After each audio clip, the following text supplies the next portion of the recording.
Je donne la parole à Thomas Chevandier, qui est en Webex.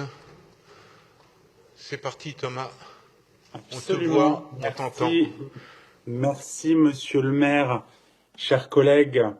Effectivement, le 4 mars dernier, la conférence parisienne du logement a adopté la convention d'attribution de logements sociaux attendue par les différents acteurs. Elle a été, comme ça a été rappelé à l'instant par Madame Petit, très largement et longuement concertée avec eux, et elle a été accueillie effectivement très favorable par l'ensemble des associations concernées par le sujet.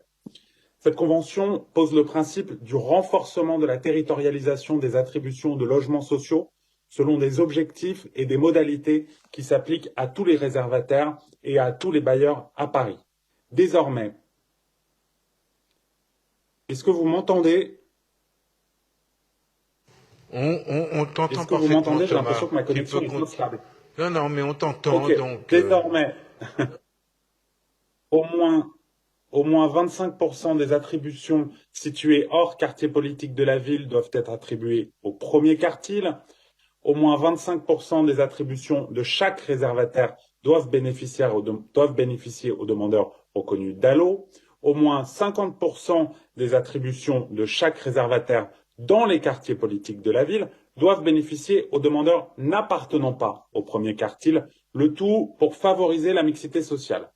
Concrètement, cela se traduit en appliquant les objectifs de la loi à l'IRIS, soit à l'échelle du quartier et non à celle de l'arrondissement. En ce sens, la Convention va plus loin et traduit le souci d'adaptation aux réalités territoriales parisiennes qui diffèrent d'un quartier à l'autre.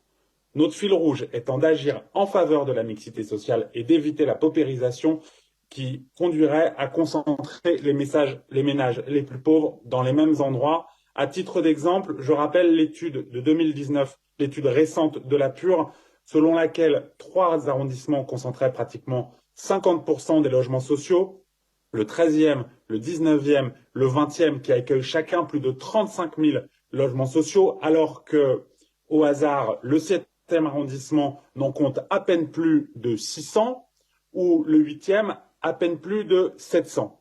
Pour pallier à ce déséquilibre, l'ensemble des arrondissements de Paris doivent prendre leur part de responsabilité. Par ailleurs, le contexte actuel atteste de la nécessité de production et donc de construction de logements sociaux. En 2020, le taux de rotation dans les logements sociaux était anormalement bas. Il a diminué de près de 20% à la RIVP. Il a diminué de près de 25% chez Paris Habitat. La convention d'attribution des logements sociaux, telle qu'elle nous est soumise, apportera, j'en suis convaincu, des solutions concrètes pour loger les ménages qui en font la demande, tout en considérant tant les situations individuelles que l'objectif de mixité sociale, qui, s'il nous est cher, n'en est pas moins nécessaire.